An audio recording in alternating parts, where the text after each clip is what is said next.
Hello बच्चा party, कैसे हैं आप लोग। उम्मीद करता हूँ आप सभी बहुत बेहतर होंगे और आपकी पढ़ाई बहुत ही बेहतरीन तरीके से चल रही हो।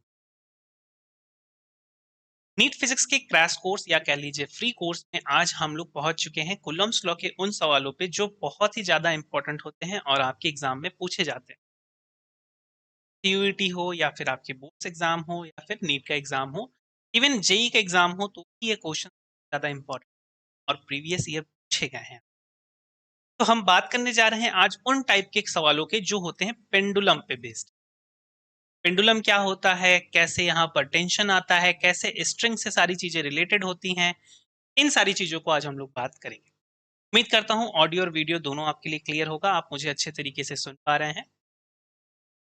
एक बार अगर वीडियो को लाइक कर दीजिए, पसंद आ रही हैं आपको क्लासेस, और चैनल को सब्सक्राइब कर दीजिए अगर अभी तक नहीं किया है। और वीडियो को अपने दोस्तों को शेयर जरूर कर दीजिए, क्योंकि ज्ञान सीमित नहीं होना चाहिए, ज्ञान को विस्तृत होना चाहिए। चलो, आज की क्लास में हम लोग शुरुआत करेंगे कुछ थ्योरेटिकल चीजों से, कुछ कॉन्सेप्चुअल चीजों से, जहां पर हम पहले समझते हैं कि पेंडुलम से रिलेटेड सवाल कैसे होते हैं, उनकी कुछ फॉर्मूलाज की ट्रिक समझते हैं, कुछ बढ़िया बढ़िया बातें करते हैं। उसके बाद क्वेश्चंस करेंगे ना। चलिए, तो हम लोग बात करने जा रहे हैं पेंडुलम टाइप प्रॉब्लम पर। पेंडुलम क्या होता है? देखो, अगर मैं एक ऐसा कोई मास वाला ऑब्जेक्ट ले लूं और उसको एक रस्सी से ऐसे लटका दूं, तो डेफिनेटली वो ऐसे लटका रहेगा। अब अगर मैं उसको थोड़ा सा इधर ले आऊं, क्या वो जब इधर आएगा तो ऐसे आएगा? आएगा ना? क्या इस जो जो धागा जिससे हमने इसे लटकाया था, इस स्ट्रिंग जिसे आप कहते हैं, क्या इसकी लेंथ चेंज होगी? क्या नहीं होगी। अगर ये एल थी तो ये भी एल ही रहेगी। होगा ऐसा? अगर यहां पर हमने इसे लटकाया है तो क्या अपने मास mg के कारण ये एक टेंशन फोर्स स्ट्रिंग में पैदा करेगा, इस स्ट्रिंग में जनरेट करेगा, और वो होगा टी ऊपर की तरफ? बिल्कुल होगा सर। अगर यहां पर हम बात करें तो क्या टेंशन अभी भी इस स्ट्रिंग में कुछ इस तरीके से होगा? होगा, बिल्कुल होगा। और क्या यहां पर जो mg होगा वो ऐसे लगेगा? क्या mg ऐसा कभी भी नहीं होता है। mg कभी भी टेढ़े नहीं लगता, ये हमेशा कैसे लगता है? Vertically downward. तो mg लग रहा होगा इस तरीके। अगर mg इस तरीके से लग रहा है तो कौन सी चीज आ रही है जो इसको बैलेंस कर रही है या वहां पर रोक रही है? तो इस चीज को समझते देखो, अगर mg ऐसे लगने लगता है तो इस टेंशन का एक पार्ट ऊपर लगता है जिसे आप कहते हैं एक कंपोनेंट टेंशन का, और इसी टेंशन का एक कंपोनेंट इधर डायरेक्शन में लगता है जिसे आप कह देते हैं T2। मान लो, सपोज करो कि अगर मैं कह रहा हूं कि ये एंगल गिवन है थीटा, ये एंगल कितना गिवन है? थीटा। अगर ये थीटा गिवन है तो ये हो जाएगा टी साइन थीटा, और ये हो जाएगा T cos theta. In case अगर मैं आपसे कह रहा हूं कि ये वाला एंगल गिवन है अल्फा, इसे आप सेम इसी चीज को क्या कह सकते हैं? टी कॉस अल्फा, और इसे आप क्या कह देंगे? टी, ऐसा कहेंगे। चलो, इसी डायग्राम को अब दो चार्ज पार्टिकल का सिस्टम बना करके समझते हैं। कैसा सिस्टम? दो चार्ज पार्टिकल का सिस्टम। हमने क्या किया, एक पेंडुलम से, मतलब एक आप कह लीजिए सीलिंग से, दो स्ट्रिंग की हेल्प से दो अलग अलग चार्ज पार्टिकल्स को, अलग अलग चार्ज पार्टिकल्स को क्या कर दिया? लटका दिया। थोड़ा सा डायग्राम बड़ा करते हैं ताकि समझ में आसानी से आए। एक चार्ज पार्टिकल यहां आ गया और एक चार्ज पार्टिकल यहां आ गया। अब देखो, इस पे भी प्लस क्यू का चार्ज है और इस पे भी प्लस क्यू का चार्ज है। ये दोनों एक दूसरे को रिपल कर रहे होंगे, बिल्कुल कर रहे होंगे। इसका भी मास m है और इसका भी मास क्या है? m है। तो मास होने के कारण ये नीचे लटका हुआ है। आपको याद होगा लास्ट की क्लास में हम लोगों ने एक ऐसा सवाल डिस्कस किया था जहां पर इसी सिस्टम को स्पेस में ले गए, और जब स्पेस में ले गए थे तो ग्रेविटी नहीं होती है, तो ग्रेविटी नहीं होती तो वो लटकता नहीं था, और वो पूरा सिस्टम ऐसे सीधे हो गया। तो सीधे होने पे इजीली हमने फोर्स निकाल लिया था, लेकिन इस सिचुएशन में फोर्स इतना आसानी से नहीं निकलेगा। कैसे निकलेगा? चलो बात करते हैं। देखो, अगर वर्टिकल मैं ऐसे लाइन ड्रॉ कर दूं तो ये वर्टिकल लाइन होगी। अगर इस एंगल को मैं थीटा नाम दे देता हूं, थीटा 1, और इसे नाम दे देता हूं, क्या नाम दे देता हूं? थीटा 2। तो यहां पर देखो, ये टेंशन का जो यहां पर जाएगा, ये वाला जो एंगल है, क्या ये भी थीटा 1 हो जाएगा? हो जाएगा सर, बिल्कुल हो जाएगा। और इधर ये वाला जो एंगल है, क्या ये थीटा 2 हो जाएगा? बिल्कुल हो जाएगा भाई। अगर इधर को है टेंशन टी, तो ये हो जाएगा टी कॉस थीटा 1। और अगर ये टी कॉस थीटा 1 हो गया तो एक इधर को फोर्स लगेगा जो हो जाएगा टी साइन थीटा 1 हो जाएगा। इस वाले चार्ज पार्टिकल पे समझते हैं, उस वाले चार्ज पार्टिकल पे क्या होगा? देखिए, ऊपर की तरफ जो लग रहा होगा ये हो जाएगा t cos थीटा 2, और इस साइड में जो लग रहा होगा ये हो जाएगा t sin थीटा हो जाएगा। देखो नीचे की तरफ mg एक्ट करेगा, नीचे की तरफ क्या एक्ट करेगा mg, यहां पर भी नीचे की तरफ क्या एक्ट करेगा mg एक्ट करेगा, और इस डायरेक्शन में जो लगेगा फोर्स, इस डायरेक्शन में जो फोर्स लग रहा होगा वो फोर्स होगा आपका F electrostatic force, F electrostatic. चलो अगर मैं आइडियली बात करूं, ये थीटा 1 थीटा 2 की बात ना करूं, तो आपको लगेगा कि t cos थीटा बैलेंस कर रहा है, किसे बैलेंस कर रहा है mg को। अगर हम इक्विलिब्रियम केस की बात कर रहे हैं, किसकी बात कर रहे हैं इक्विलिब्रियम, और इक्विलिब्रियम का मतलब होता है कि net force zero. Net force zero होने का क्या मतलब है कि ये ऊपर वाला बैलेंस करे इसको और लेफ्ट वाला बैलेंस करे किसको, राइट वाले फोर्स को। तो upper force is balancing downward force, upward force is balancing downward force, t cos theta is same as mg, और fe इज सेम एज क्या हो जाएगा t sin थीटा। या फिर इसी चीज को हम लोग कैसे लिख सकते हैं, t sin theta is same as force of electrostatic, t sin theta is same as force of electrostatic, कह सकते हैं ऐसा, कोई दिक्कत परेशानी वाली बात नहीं है। चलो आगे बढ़ते हैं। यहां पर t sin theta divided by कर देते हैं t cos थीटा, ये क्या आ जाएगा, देखो fe डिवाइडेड बाई mg आ जाएगा, और t और t क्या करेंगे, एक दूसरे को कैंसिल कर देंगे। Sine theta upon cos theta क्या होता है, tan थीटा होता है, क्या हो जाता है tan थीटा। tan थीटा बराबर क्या हो जाएगा, force of electrostatic divide by mg।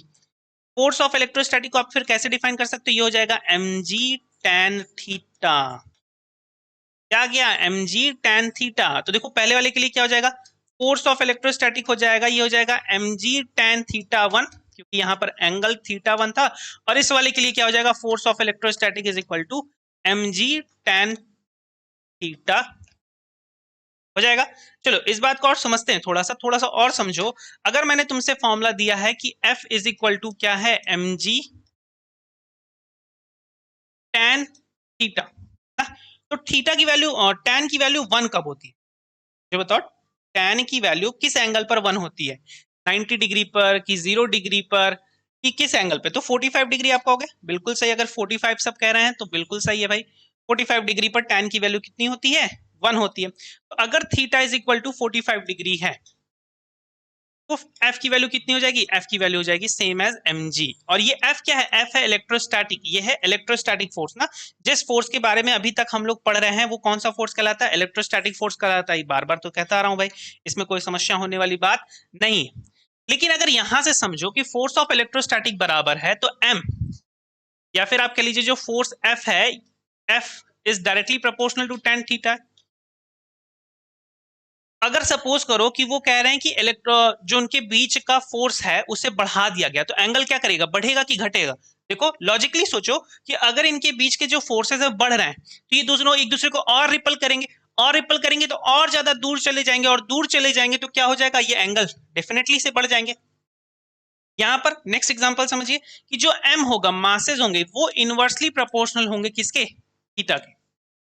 जो मास है वो क्या है, इनवर्सली प्रोपोर्शनल थीटा। तो अगर समझो कि एक ऐसा मास है m2 ग्रेटर देन m1, एक ऐसा मास है जिसके पास क्या है, ज्यादा वैल्यू है, तो उसके लिए जो एंगल होगा वो कम होगा, तो theta 2 will be less than theta 1। इतनी बातें आपको यहाँ पर ध्यान रखने वाली हैं।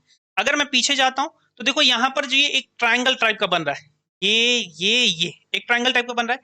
अगर मैं कह दूं कि ये है आपकी लेंथ ऑफ द स्ट्रिंग और ये है आधा सेपरेशन, ये है क्या, आधा सेपरेशन ना, तो आप यहां से रिलेशन बना सकते हो, tan थीटा बराबर क्या हो जाएगा, अपोजिट अपॉन में एडजेसेंट, तो r अपॉन में एडजेसेंट की वैल्यू क्या होगी, length of the string l, या फिर जो वैल्यू दी रहेगी। चलिए अब इस पे बेस कुछ सवाल देखते हैं हम लोग ना। तो सबसे पहला सवाल इस पर बेस है हमारे पास, ये हमसे क्या कह रहा है कि two small conducting sphere each of mass 9 times 10 raised to the power minus of 4 kilogram are suspended from the same point by a non-conducting string of length 100 centimeter। मतलब दो चार्ज पार्टिकल हैं जिनके मासेस आपको दिए गए हैं, दो conducting sphere हैं जिनके मासेस आपको दिए गए हैं, एक ही पॉइंट से दो स्ट्रिंग के थ्रू लटकाए गए हैं जिसकी लेंथ कितनी है, 100 सेंटीमीटर है। They are given equal and similar charges until the string are equal the inclined at 45 degree each of the vertical is given. तो देखो वर्टिकल से कितना एंगल गिवन है, यहाँ पर 45 डिग्री एंगल गिवन है और इसके लिए भी एंगल कितना गिवन है, 45 डिग्री एंगल गिवन है। मतलब यहाँ पर θ1 इज इक्वल टू θ2 दे रहा है। यहाँ पर इसकी मास की वैल्यू भी दे रहा है, इसकी भी मास की वैल्यू दे रहा है, दोनों की मास की वैल्यू सेम कह रहा है, दोनों पे चार्ज भी सेम कह रहा है। और हमसे क्या पूछ रहा है कि the charge on the sphere, sphere पे चार्ज क्या होगा ये निकालो। अभी तो हमने फॉर्मूला पढ़ा कि फोर्स ऑफ इलेक्ट्रोस्टैटिक जो होता है ये होता है mg tan थीटा के, इसके बराबर होता है mg ऑफ tan थीटा। और tan थीटा की वैल्यू कितनी दी है, 45 दी रही है, तो ये हो जाएगा mg tan ऑफ 45 डिग्री, और 45 डिग्री की वैल्यू कितनी होती है, 1 होती है, ये वैल्यू 1 हो गई। ये हो गया force of electrostatic. Force of electrostatic आपको क्या मिलेगा, mg मिल जाएगा। चलिए आगे बात समझते हैं। इलेक्ट्रोस्टैटिक फोर्स का फॉर्मूला होता है के क्यू स्क्वायर अपॉन में आर स्क्वायर, क्योंकि यहाँ पर वैल्यू क्या है, सेम है, तो के क्यू स्क्वायर अपॉन में r square is same as क्या, mg, यही होगा। आपको किसकी वैल्यू निकालनी है, क्यू की वैल्यू निकालनी है ना। चलिए आगे बढ़ते हैं। आपको मिल गया, क्या मिल गया, के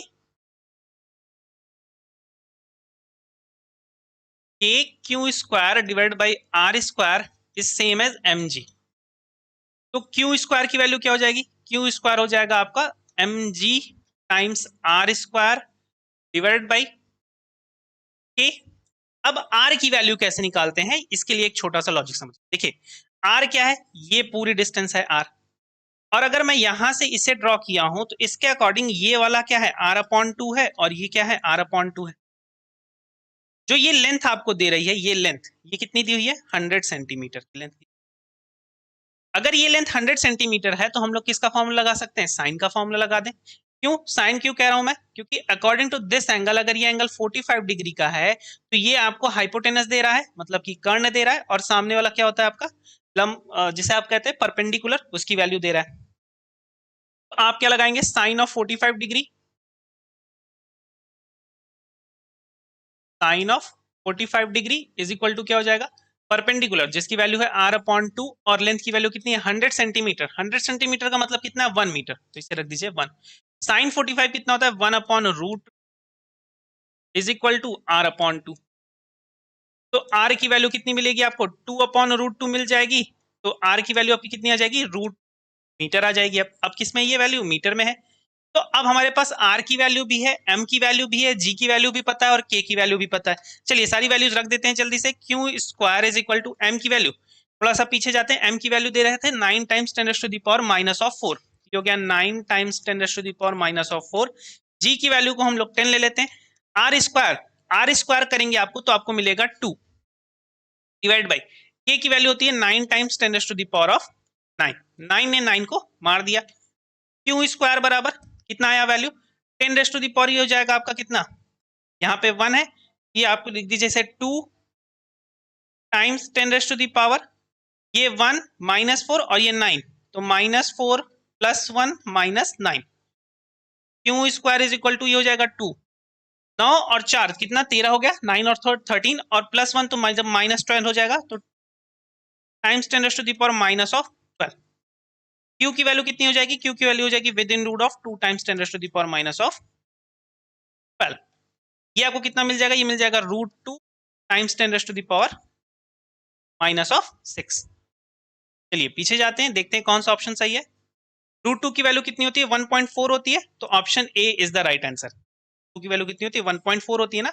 हमारा आंसर कितना आया था, रूट टाइम्स 10⁻⁻⁶ कूलम आया था, और √2 की वैल्यू कितनी होती है, 1.4। तो ऑप्शन ए आपका सही आंसर हो गया। चलिए आगे एक क्वेश्चन है इसमें, उस क्वेश्चन को ट्राई करते हैं।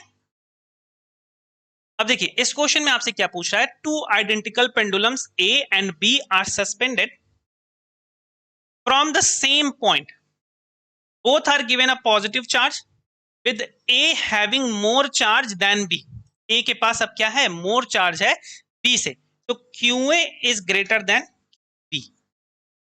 हमसे ये बोल रहा है, अब they diverge and reach equilibrium with the string and the pendulums A and B making an angle of θ1 and θ2 with the vertical respectively then। अच्छा हमें θ1 और θ2 के बीच का यहाँ पर रिलेशन निकालना है। अच्छा ये बताइए, अगर यहाँ पर चार्जेस दोनों एक दूसरे से बड़े या छोटे हैं तो उससे कोई नहीं इफेक्ट करता है फोर्स पर, तो फोर्स ऑफ FA हो जाए FB हो, हमेशा क्या होगा, सेम होगा। और हमने फॉर्मूला पढ़ा था F is equal to mg tan theta. Mass का यहाँ पर कोई सेंस नहीं है, ये है आपका फोर्स इलेक्ट्रोस्टैटिक। अगर फोर्स सेम है तो एंगल क्या होगा, एंगल भी सेम होंगे। अगर F A is equal to F B है तो theta A is equal to क्या हो जाना चाहिए था, थीटा बी हो जाएगा। तो ऑप्शन 2 आपका सही आंसर हो जाएगा। ये जो ऑप्शन आपको दे रहा है theta 1 is equal to theta 2, ये आपका राइट आंसर हो जाएगा। चलिए नेक्स्ट क्वेश्चन की बात करते हैं। देखिए ये बहुत मजेदार क्वेश्चन है और आपका ये नीट का पूछा हुआ क्वेश्चन, नीट का ये प्रीवियस ईयर प्रॉब्लम है ना। इस प्रॉब्लम को थोड़ा सा लॉजिकली समझेंगे तो मुश्किल से मुश्किल आप इसे 1 मिनट के अंदर सॉल्व कर लो। हाँ? चलो देखते हैं।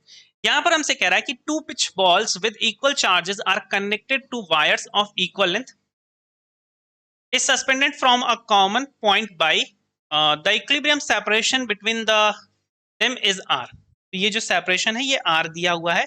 तो ये जब लेंथ थी, ये लेंथ आपको y दे रही थी, उस सारी सिचुएशन के लिए आपको दिया गया। Now the strings are rigidly clamped at the half of the height. अब यहाँ पर क्या कह रहा है कि इसको यहां से क्लैम्प किया गया है, जो शुरू में वहां ऊपर से किया गया था अब यहां से किया गया है। तो यहां से के बजाय अगर यहां से कर दिया तो ये डिस्टेंस हो गई आपकी y/2। इस सिचुएशन में ये r आपसे पूछ रहा है, मतलब हमें अगर r से y का रिलेशन मिल जाए तो हमारा सारा काम, r से y का रिलेशन अगर हमें मिल जाए तो हमारा सारा काम हो जाए। एक फॉर्मूला हम जानते हैं इनके बीच के लिए, क्योंकि चार्ज नहीं बदल रहे हैं तो फोर्स नहीं बदलेगा। तो फोर्स का F का फॉर्मूला आपने पढ़ा है, क्या होता है, mg tan थीटा। F का फॉर्मूला आपने क्या पढ़ा है, mg tan थीटा। F क्या होगा, F होगा kq square divided by r square is equal to mg tan theta. यही होगा kq स्क्वायर अपॉन में r square mg tan theta होगा ऐसा। चलिए r की स्क्वायर को यहां से थोड़ा सा चेंज करते हैं ना, एक नए पेज पे जाते हैं। ये है आपका kq स्क्वायर अपॉन में r square is equal to mg tan theta. फिर आपका यहां पर क्या हो गया वैल्यू, r स्क्वायर को आप क्या लिख सकते हैं, mg mg नहीं होगा, r स्क्वायर आपका होगा kq स्क्वायर अपॉन में mg और यहीं पर होगा आपका tan ऑफ थीटा।